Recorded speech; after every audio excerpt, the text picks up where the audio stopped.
Assalomu alaykum, hurmatli kuzatuvchilar. Bugungi suhbatimiz juda qiziqarli va foydali mavzuga bag'ishlangan. Bugun bizning mehmonimiz tibbiyot fanlari doktori Komilov Farhod Haydarovich. Bugungi suhbatimizda jigar va oshqozon ichak kasalliklari va ularni oldini olish turlari haqida gaplashamiz. Assalomu alaykum Farhod aka, xush kelibsiz. Sizning gastroenterologiya, gepatologiya sohasida 45 yillik tajribangiz davomida eng katta o'zgarishlar nimalardan iborat bo'lgan? Assalomu alaykum, hurmatli tinglovchilar. Mana shu 45 yil stajga ega bo'lgan shifokorman, tibbiyot fanlari doktori. Shu oxirgi yillarda gepatologiya sohasida juda ko'p o'zgarishlar bo'ldi. Ya'ni buni revolyutsiya bo'ldi deb aytsak ham bo'ladi. Avvalambor bu shu viruslarni o'zgarish, aniqlash, uni tashxisotini rivojlantirish to'g'risida juda ko'p katta ishlar bo'ldi. Bundan tashqari shu viruslarni tuzilishini o'rganish, ya'ni molekulyar PCR analizini o'tkazish yo'llari amalga oshirildi. Shuning natijasida shu viruslarni davolash jarayonida shu virus sonini kamayishini nazorat qilib turildi. Undan tashqari mana yangi dorilar paydo bo'ldi, viruslarni haydaydigan, o'ldiradigan, ayniqsa mana gepatit C virusini yo'qotadigan virusga qarshi dorilar, juda kuchli dorilar paydo bo'ldi. Mana bu dorini ishlab chiqqan olimlar, 3 ta olim o'sha dorilarni ishlab chiqqani uchun Nobel mukofoti laureati bo'lishdi. Hozir aytishimiz mumkin, mana shu gepatit C ga va gepatit B ga davlatimiz tomonidan tekinga virusga qarshi dorilar ajratilmoqda. Gepatit C ga 3 oyga, gepatit B ga ham 3 oyga, keyin zarurat bo'ladigan bo'lsa yana qaytadan berilishi mumkin. Endi undan tashqari mana kasalliklarni tashxisoti ma'nosida ham juda ko'p keng yutuqlarga erishildi. Mana yangi ko'p uchrayotgan kasalliklardan biri mana hozir jigarni yog' bosish kasalligi juda ko'p xalqimiz orasida uchrayapti. Buni kasallikni soqov kasal deb atashadi. Chunki bu hech qanday simptomsiz kechadi kasallik. Sekin astalik bilan avval jigarda yog' bosish paydo bo'ladi, keyin o'sha jigar hujayralarini yemirish paydo bo'ladi. Bunda уже steatogepatit deb ataymiz. Keyin bu fibroz holatiga olib keladi. Keyingi darajasida, ya'ni jigarda qotish jarayonlari boshlanadi. Oxirida borib bu jigar sirroziga olib boradi. Shuning uchun bu kasalga ham juda e'tibor berishimiz kerak. Ya'ni autoimmun gepatitlar mana hozir aniqlanyapti. Undan tashqari mana shu virusli gepatitlarning ichida ko'p uchraydigan, umuman bu gepatitlarni ikkiga bo'lishimiz mumkin. Qon orqali yuqadigan gepatitlar bu B, C, D viruslari, og'iz orqali yuqadigan, ya'ni enteral virus gepatitlar deymiz. Bu A virusi bor, Y virusi bor. Bularni kechishi, oqibatlari hammasi turlicha. Buni kasallikni patogenez deymiz, ya'ni rivojlanish, kasallikning rivojlanish holatlari ham har xil. A'niki har xil, Y'niki har xil, B, C, D'larniki har xil. Shunga qarab kasallikning oqibatlari ham har xil bo'ladi-da.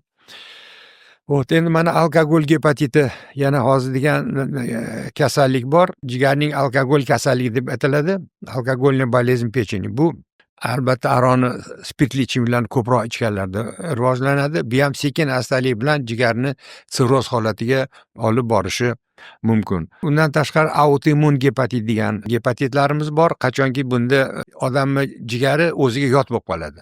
Ya'ni immun tizim shu jigarni o'zgaligini bilib, keyin shu jigarga hujum qiladi, jigar hujayralarini yemirib, fermentlarni oshirib, keyin bular ham sekin-sekin o'sha jigar sirroziga olib borishi mumkin.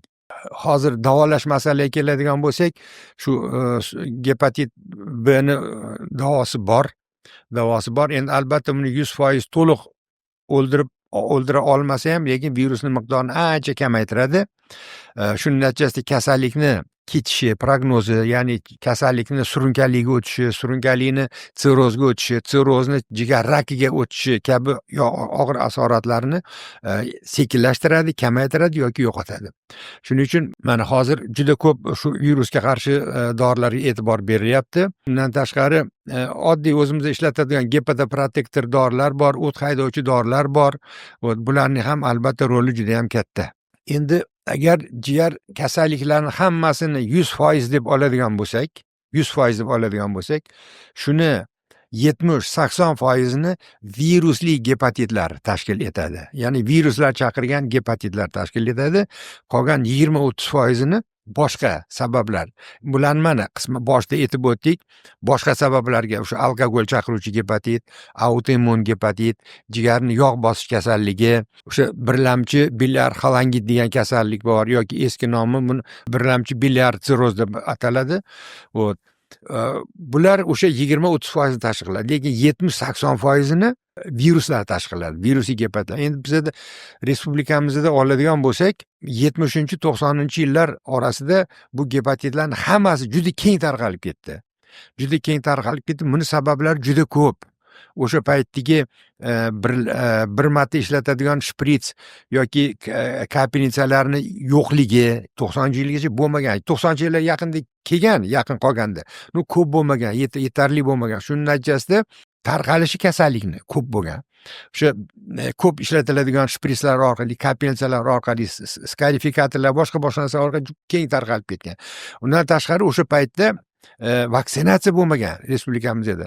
Vaksinatsiya bizda 2000-yildan boshlandi. 2000-yildan boshlandi vaksinatsiya gepatit B ga qarshi.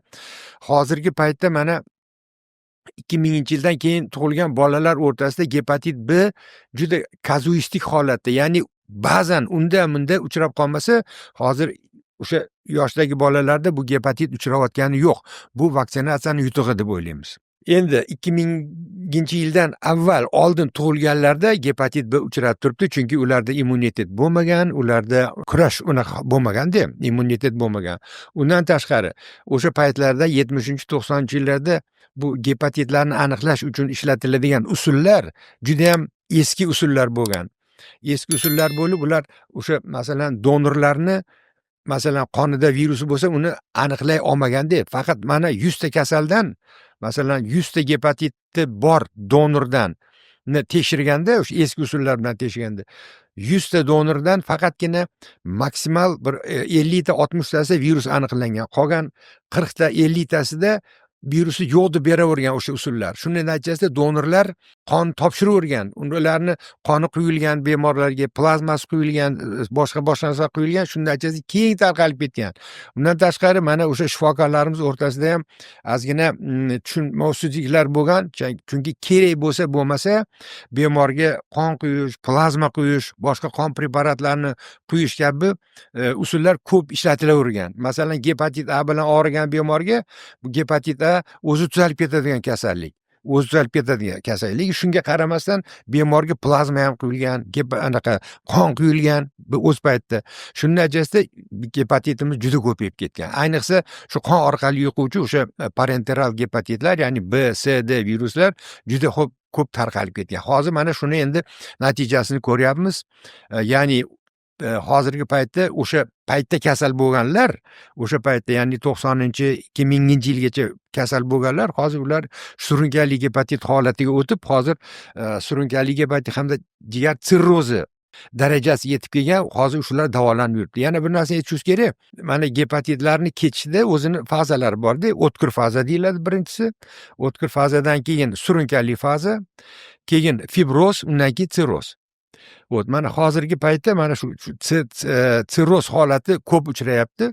Mana avval o'sha 90-yillargacha, 2000-yillargacha masalan bitta bo'limda 30 kishilik yotadigan gepatit bo'limida masalan bitta ikkita surunkali gepatit davolanib qolgan o'tkir gepatitlar bo'lgan bo'lsa, B gepatit masalanda, endi hozirgi paytda mana bo'limlarda yotgan kasallarning 95% undan ham ko'pi surunkali gepatitlar hamda sirrozlar. Endi hozir mana shunaqa davr keldiki, o'sha sirrozlarni, surunkali gepatitlarini ko'payishi va ularni sirrozga o'tish davridamizda hozir. Shuning uchun kasallar soni ko'payib boryapti.